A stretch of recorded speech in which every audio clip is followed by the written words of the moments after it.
Hello everybody, Mark aka the Nerdy Punk back again today for a new video. Hope you all are doing well. Today we are at the movie theater. I am finally getting the chance to see the newest film from Ari Aster called Beau is Afraid. It stars Joaquin Phoenix, Nathan Lane, a couple other pretty famous people, I think. It should be a really good movie. I've been excited for this for years, literally, ever since Ari Aster burst onto the scene with Hereditary, which is one of my favorite horror films in recent memory. And then the very next year followed it up with Midsummer, which I thought was fantastic. And ever since Midsummer came out, they announced what he was doing next. And there's been some changes to it along the way. I think initially this was a 4-hour movie that obviously needed to be cut down. Still 3 hours long, so we'll see how length affects this. But when I heard he was collaborating with Joaquin Phoenix, I've been excited ever since. So, yeah, one of my favorite directors, up-and-coming directors, it feels like, and one of my favorite actors, a veteran, established actor, an Oscar winner. I'm really excited for this. So it follows Joaquin Phoenix, and basically the only thing I'm going to say about the film, I haven't been spoiled, so I haven't seen it yet, but the themes that it explores appear to be anxiety and the human mind, and I think this could be something very, very interesting and perhaps a bit relatable. Who knows? We'll see. I've heard it's pretty crazy, it's pretty out there, and it's got some pretty divisive reactions. Some people absolutely love it. Some people just didn't like it at all. So I tend to really like movies like that, where there's kind of a polarized reaction, so we'll see how this comes out. And of course, I'm going in with a pretty high expectation, knowing Ari Aster's previous work. So I'm really excited to get in there and see Beau is Afraid. I will be back with you in just a couple seconds for you guys, few hours for me, and give you my thoughts on Beau is Afraid. A few moments later. All right, just got out of Beau is Afraid, and that was a wild ride. Definitely, for approaching 3 hours. Some craziness unfolded here. I'm not going to spoil anything for you. I really am not going to give you many plot details because I can't quite wrap my head around it right now. Like, fully what, if I were to even describe the plot of this movie, like, how would I do that? It's one of those movies, it's so weird, so out there. This is the strangest of Ari Aster's filmography so far. And I'm not quite sure what I make of it yet. It's one that I'm going to have to think about for a while. I mean, the themes that it deals with here, you have obviously anxiety. Anybody who's ever struggled with anxiety will probably relate, at least partly, to the character here of Beau, played by Joaquin Phoenix. Joaquin Phoenix is just incredible. I mean, this performance could go really cringeworthy really fast, and Joaquin Phoenix keeps it kind of grounded so you can feel and empathize with this character, whereas if somebody else was playing this, I think it's very easily that this could be looked at as one of those so bad it's good movies. Like, it could easily feel over the top and ridiculous, but I think Joaquin Phoenix kind of keeps it serious. At least for me, he did. And I think that's a testament of his performance. The movie takes so many weird twists and turns along the way. And like I said, not really sure what to make of it yet. Going back to themes, sorry, my brain is kind of taking twists and turns here. The themes of anxiety, of course, but also like abuse are definitely prevalent. Mental illness, that kind of thing is definitely explored. And of course, at the heart of this movie is parenthood. And I don't think I'm going to really spoil anything in that regard, because I think it's pretty obvious that the movie does deal in some way with parenthood, and that's really all I'm going to say about that.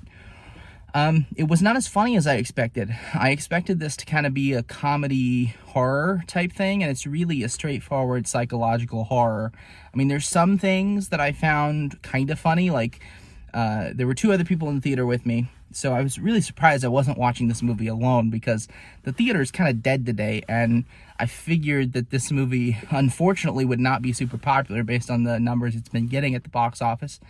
I have more to say about that at the end of the video, but I figured I'd be watching this by myself, but then a few minutes before the movie starts, a couple people stroll in.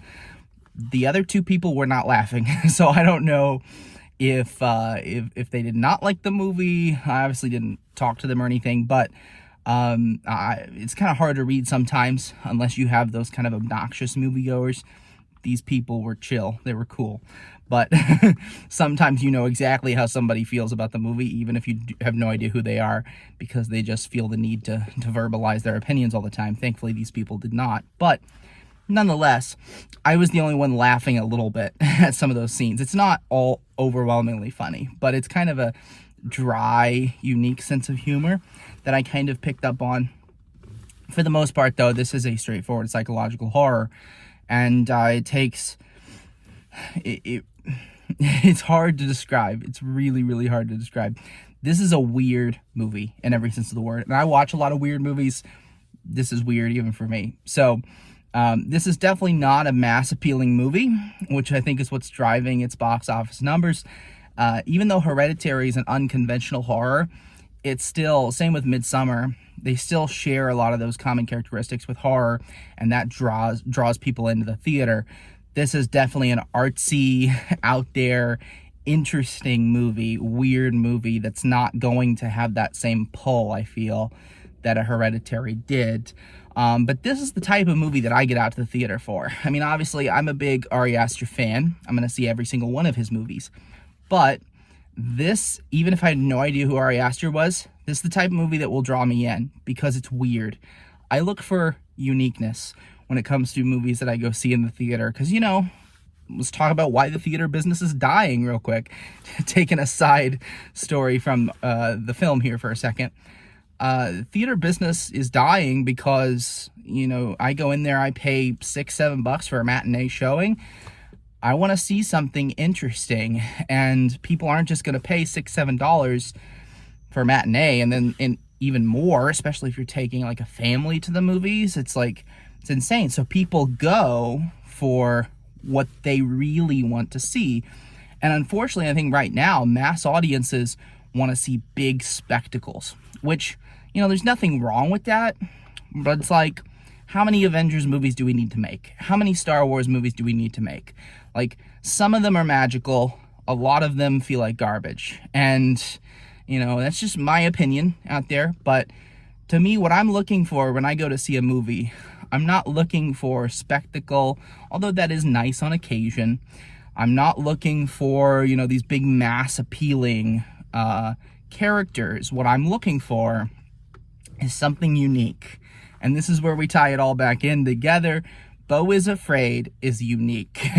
And that is certainly something that will not be leaving my head for a while, this film. Like, I'm still not sure how I feel about it, which is making giving it a grade very complicated. But it is unique. This is what will draw me into the theater. I think there's more people out there like us than we quite realize. I don't know if we make up a big enough market to drive the movies that are produced. But if you like weird stuff, get out and go see Beau is Afraid. It is an interesting experience. One that has very few comparisons to me. Like, I'm trying to compare this movie to something. I really can't. And it has its flaws, and I'm sure upon rewatch, I will still know these flaws. But I'm kind of torn as to whether my opinion's going to get better or worse. Like, at some points, the movie feels like it's meandering, but at some points, it feels like one of the best things I've ever seen. So, I'm going to give this movie a 3.5 out of 5 on my first watch. And we'll see how it sits with me. We'll see how I approach it on a rewatch. This does not feel like the most rewatchable movie, but I could be completely wrong. Ari Aster is great at putting kind of things in the background of shots and stuff. Every shot feels meticulously created, and especially in like Hereditary. So I'm excited to rewatch this and see what I pick up on, because I did kind of notice that there's some stuff kind of going on in the background of this movie. So I'm going to wrap up my long extended thoughts here on Beau is Afraid. I definitely recommend seeing it at least once, especially if you like weird out there stuff like me as well. So with that being said, I hope you all have a great rest of your weekend, and I will check in with you later. Bye.